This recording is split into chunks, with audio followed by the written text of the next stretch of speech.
anak-anak, sekarang kita akan melanjutkan materi kita yang kemarin, yaitu tentang hukum dasar kimia. Sebelumnya, kita sudah membahas dua hukum dasar kimia. Yang pertama adalah hukum kekekalan massa, yang kedua adalah hukum perbandingan tetap. Nah, sekarang kita akan mempelajari hukum yang ketiga, yaitu hukum kelipatan perbandingan, atau dikenal juga dengan hukum Dalton. Kayak gimana sih hukum Dalton itu? Kalian bisa lihat di sini saya penggal menjadi dua buah pernyataan. Yang pertama, jika dua jenis unsur bergabung atau berikatan, maka mereka bisa membentuk lebih dari satu senyawa. Seperti apa sih itu? Misalnya seperti ini. Ketika kita memiliki dua buah unsur yang berbeda, yang pertama adalah unsur C atau karbon dan yang kedua adalah unsur O atau oksigen, maka jika mereka diikat atau mereka bereaksi, mereka berikatan, mereka akan membentuk lebih dari satu senyawa yang terbentuk. Yang pertama adalah bisa jadi senyawa yang kebentuk berupa CO dan yang kedua adalah senyawa CO2. Contoh lain, misalnya saya punya unsur nitrogen dan unsur O. Ketika dua buah unsur ini bergabung, maka senyawa yang terbentuk itu bisa lebih dari satu senyawa. Yang pertama, bisa membentuk senyawa NO, nitrogen monoksida. Yang kedua, bisa jadi mereka membentuk NO2, nitrogen dioksida, atau bisa jadi mereka membentuk N2O3 di nitrogen trioksida, atau N2O5 dan seterusnya. Oke, sekarang kita lanjutkan ke pernyataan berikutnya. Jika massa salah satu unsur dari senyawa-senyawa tersebut dibuat sama, maka perbandingan massa unsur lain dari senyawa-senyawa tersebut merupakan bilangan bulat dan sederhana. Nah, yang saya garis bawahin ini merupakan kata-kata kunci dari hukum kelipatan perbandingan ini. Sekarang saya akan bahas maksudnya seperti apa. Nah, kita ambil contohnya dari senyawa CO dengan CO2. Di sini ada dua buah senyawa yang dimana senyawa CO dan CO2 ini sama-sama dibentuk oleh unsur yang sama, unsur C dan unsur O. Misalnya si CO ini sebanyak 10 gram dan CO2 juga sebanyak 10 gram. Ya, mereka terbentuk dari unsur C dengan unsur oksigen. Jika misalnya unsur C di dalam CO itu terdapat 40%, maka oksigennya pasti di sini 60%. Ya. Kemudian unsur C di dalam CO2, misalnya sisanya terdapat 50%, maka oksigen yang tersedia di dalam CO2 pun ada 50%.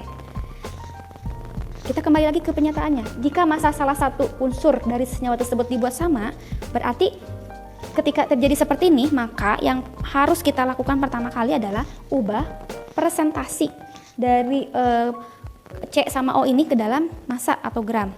Caranya gimana? Kita ubah. Di sini ada CO dan CO2. Ini satuannya harus dalam bentuk gram. Ya. Maka massa C di sini karena dia terdapat 40%, maka kalian tinggal 40/100 dikali 10 gram. Maka massanya sebanyak 4 gram. Begitupun dengan oksigen. Oksigennya ada 60%, berarti tinggal 60/100 dikali 10 gram. Hasilnya pun sama dengan 6 gram. Dalam CO2 berarti tinggal 50% dikali 10 gram. 50/100 dikali 10 gram. Hasilnya 5 gram. Oksigen juga sama, 50/100 dikali 10 gram, hasilnya 5 gram. Nah, setelah itu kita buat salah satu unsur dari senyawa-senyawa tersebut buat sama. Nah, misalnya yang akan kita buat sama itu adalah unsur karbon. Kita buat nilainya menjadi sama. Yang 1 4, yang 1 5. Biar mereka sama, berarti kita harus kali silang. Yang 4 ini kita kalikan 5, yang 5 kita kalikan 4. Ya, biar mereka hasilnya sama. Maka, si unsur C dengan unsur O ini kita ubah datanya dari 4 dikali 5. 4 gram dikali 5, hasilnya 20. Yang bawah 5 gram ini kita dikalikan dengan 4. Kali silang, yang 5 dikali 4, yang 4 dikali 5. Ya, maka hasilnya pun 20. Nah, ketika mereka sudah sama, baca lagi pernyataan berikutnya. Maka perbandingan massa unsur lain dari senyawa tersebut merupakan bilangan bulat dan sederhana. Berarti ketika mereka sudah sama, ini akan otomatis perbandingan antara unsur O di dalam CO dengan unsur O di dalam CO2 itu adalah bilangan bulat yang sederhana. Berarti ketika di sini 6 dan di sini 5, ini pun harus mengikuti jejak temennya.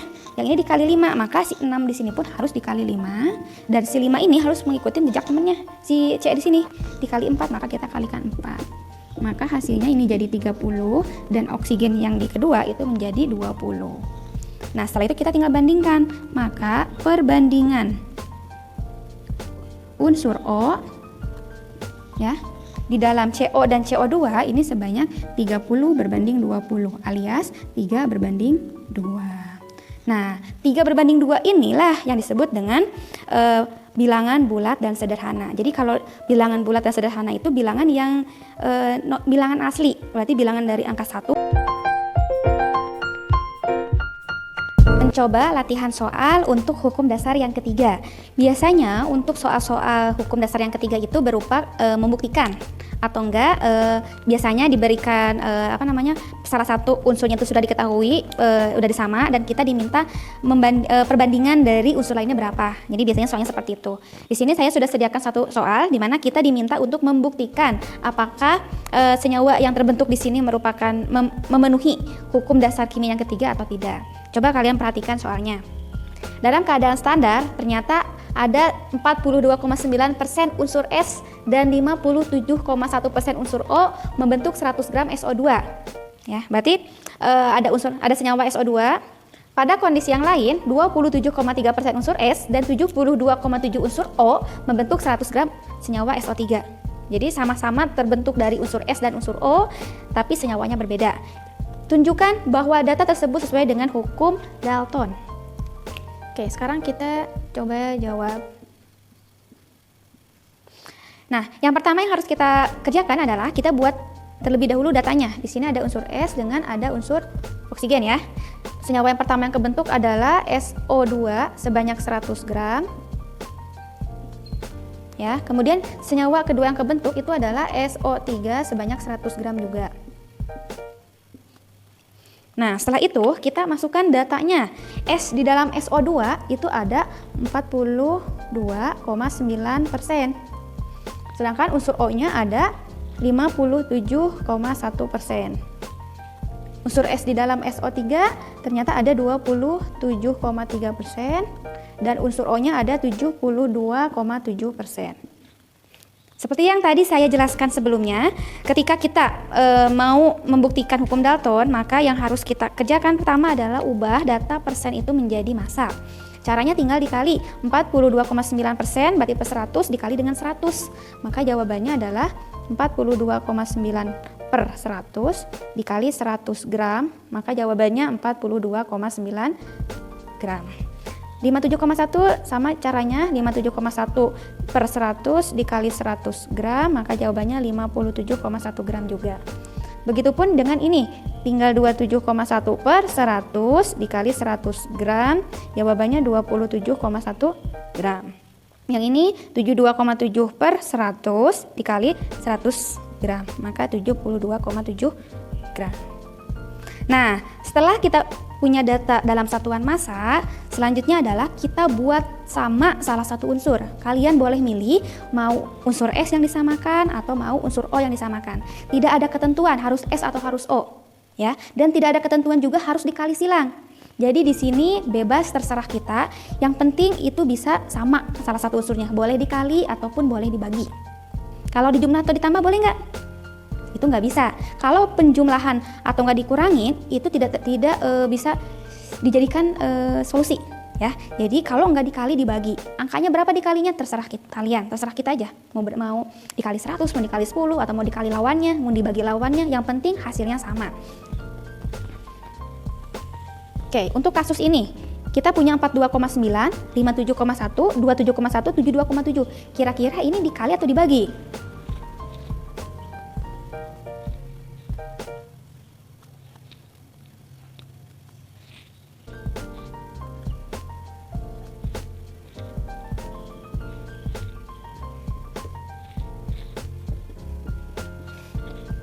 Nah, kalau misalnya seperti ini, kira-kira mana yang mau disamakan? Ya, oke. Sekarang saya mau memilih yang akan saya samakan itu adalah S. Nah, apakah 42,9 kali 27,1? Kayaknya kalau misalnya kita kali akan menghasilkan angka yang besar, nggak enak, ya. Karena saya nggak terlalu suka angka yang belibet, lebih baik saya akan bagi ini, kalau misalnya ini dibagi ini, kayaknya hasilnya nggak akan bulat ya, akan panjang juga. Jadi saya akan coba 42,9 akan saya coba bagi dengan diri dia sendiri, 27,1 juga akan saya bagi dengan 27,1 sendiri. Pokoknya kuncinya ini bebas, bisa jadi 42,9 dibagi 27,1 kalau kalian mau ya. Yang penting nanti hasilnya sama. Saya akan coba semuanya akan saya bagi dengan ini 42,9, yang ini akan saya bagi dengan 27,1. Nah, ketika ini dibagi dengan 42,9, maka si 57,1 pun harus dibagi sama, perlakuannya harus sama ya. Nah, sekarang 42,9 dibagi 42,9, berapa hasilnya? Otomatis 1. 27,1 dibagi 27,1, hasilnya 1. Ini adalah unsur yang samanya ya. Nah, sekarang kita tinggal bagi 57,1 dibagi 42,9. Susah ya? Boleh deh pakai kalkulator. 57,1 dibagi 42,9 itu kalau kita hitung pakai kalkulator itu hasilnya 1,3.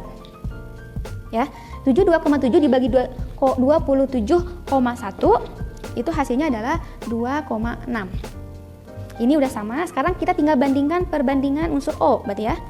Perbandingan unsur O berarti dalam SO2 berbanding SO3 sama dengan, kalian tinggal masukin 1,3 per 2, nah ini bisa kita sederhanakan. 1,3 dibagi 1,3 hasilnya 1, 2,6 dibagi 1,3 hasilnya 2. Maka jawabannya perbandingan O nya itu adalah 1 berbanding 2. Nah 1 berbanding 2 itu merupakan bilangan bulat dan sederhana. Jadi senyawa SO2 dan SO3 dengan data seperti ini memenuhi kaidah hukum dasar kimia yang ketiga. Karena salah satu unsurnya sama perbandingannya, dan perbandingan massa dari unsur dari senyawa yang terbentuk itu pun merupakan bilangan bulat dan sederhana. Oke, sekian hukum dasar kimia yang ketiga.